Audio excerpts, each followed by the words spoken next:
I went to go see her in this place called the Nut Hut in Mount Clemens, Michigan. And she was part of an all-women showcase. And sorry, I didn't finish what I was saying. Within the first 24 hours of knowing her, an opportunity presented itself for me to help her have an opportunity. And I'm working the bar at the comedy club that I work at. And you might recognize it if you see the stage that I'm performing on in that was during a comedy class. It was the first time I was on stage in 25 years.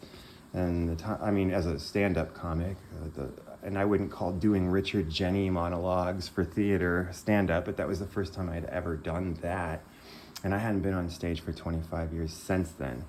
So we're in this comedy class. I meet her, and then I'm bartending the next day at that club, and an agent, I'm just chatting up with her. I didn't know she was an agent, and she's like, "Do you know talent here? Anybody that's like over the age of 65 to 70? And I was like, "Do I? Heck yeah, I have the funniest one for you." And she's in line right now to get tickets to this show tonight because everybody supports each other, which is really cool. And so she got signed to this lady. Now she has representation. She's an agent. And the next day, she is in a movie. And she's in a movie for so many weeks in a row. And it has to do with like line dancing. And it's very dancey. They have a lot of dancing for people this old. And I was like getting like, I get text messages that are like, "I really want to thank you for all, hooking this up for me. It's like really as a godsend. I didn't think things would take off so fast. But I am too old to be doing all these dance moves." Anyway, it was just a little side story. I go to support her at this place called the Nut Hut in Mount Clemens. I think my fingernails got dirty just walking in there, but it's nice enough people, and it's such a setting for what a wonderful.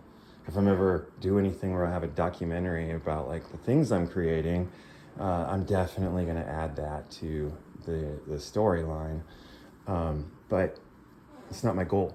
Anyway, so on the way back from supporting her, the roads are all like, the freeways are blocked in certain spots, and I get dropped in the most like bombed out, just absolute terrible like little run of like just every field on the left and the right just full of glass instead of grass.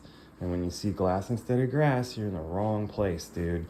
And so I stay chill because I've been in that sort of an environment for a period of my life. And bullets go around me. They just do. 32 gunfights, man, I've walked into, and I get this little voice that's like, "Stay still. Don't step forward." And then I'll go, "What about the Mexican old lady on the sidewalk laying down? I'm gonna cover her." And they're like, "No, we've got her too. Stay perfectly still.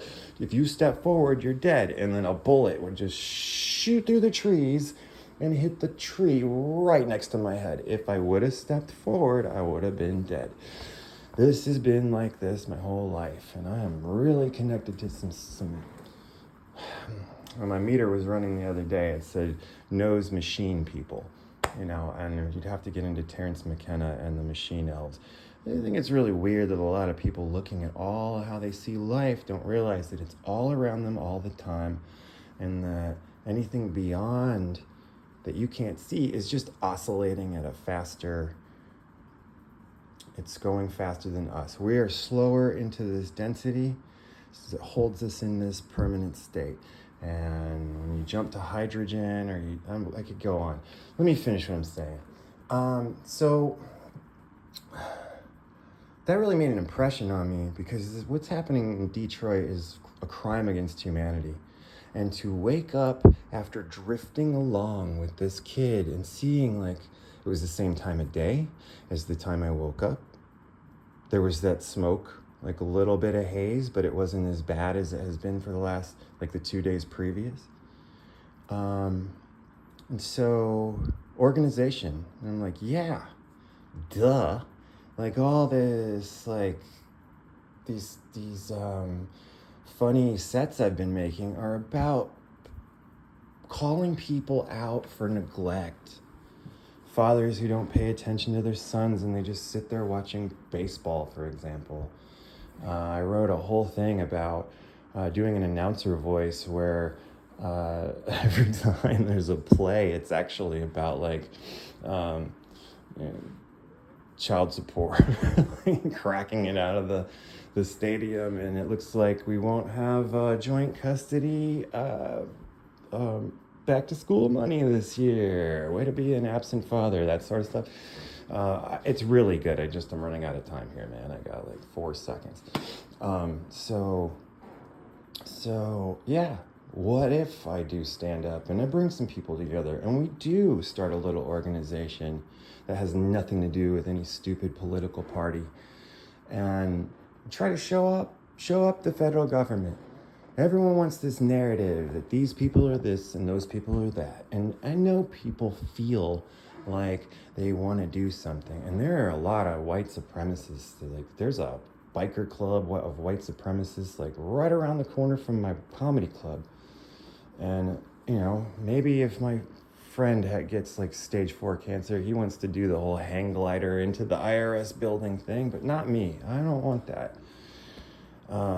And we were just joking. We're comics, so we say funny, like the wrong thing all the time. So I'm not trying to get anybody on an FBI list, and I would be able to get them off of the FBI list because I have a friend that's a retired supervisor with level Q clearance. So I don't have to worry about that sort of stuff. But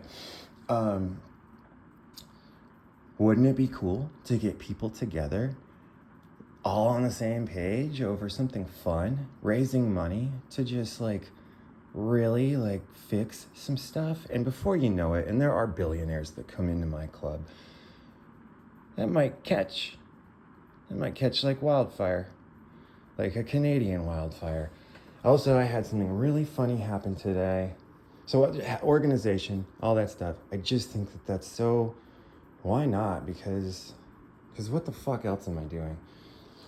Making puppets. I'm trying to make fun shows to include people. I'm starting a little band with this like heavier, like she's a big girl, man, but I saw her like she can sing so well, and like I have all this stuff, so like why not put a little like 3 chords, just jam it down your throat and just let her go off, you know? There's so many things you can do to fill your day, and I just have not been doing it because I've just been working at this place to where it broke my body. And today went so backwards. Retrograde took so many swings on me, and I ended up with no managers. My bartender called in. The ice machine was broken. The computer was lagging in between every button press. The credit cards were not going through. I had no support or backup, and the whole crew saw that, and they never give a shit, honestly.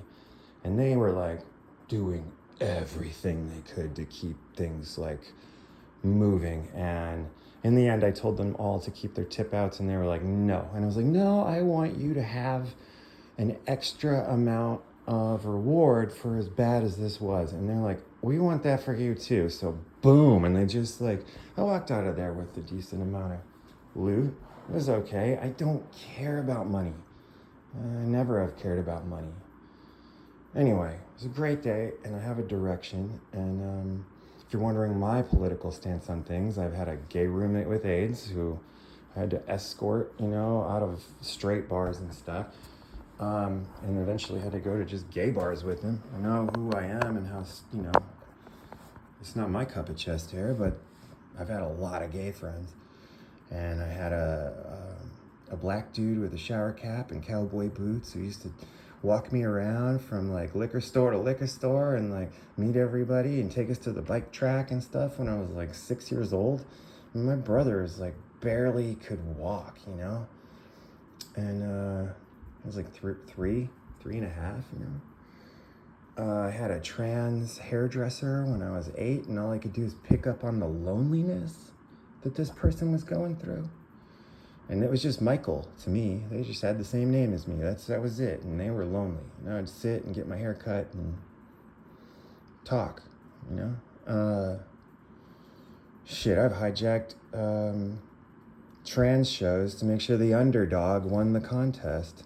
And then I made the mistake of going into the bathroom and they all had like their fake nails in there. I was like, I needed that money to get my boobs. And I was like, oh God, I gotta get the fuck out of here before I get my dick clawed.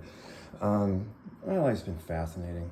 Absolutely fascinating. I had gangbanger friends for 8 years, and I was friends with the rival gang, and I'd alternate weekends because only one side could rap and the other side couldn't. And I made beats, and they were like, you don't make, and I was like, here, play this. And they're like, before you know it, they're all in a circle, like fighting for fucking time on it. I'm out of air, and this probably won't even post because it's over 20 minutes. But this day was awesome. And I hope you got something from retrograde as well.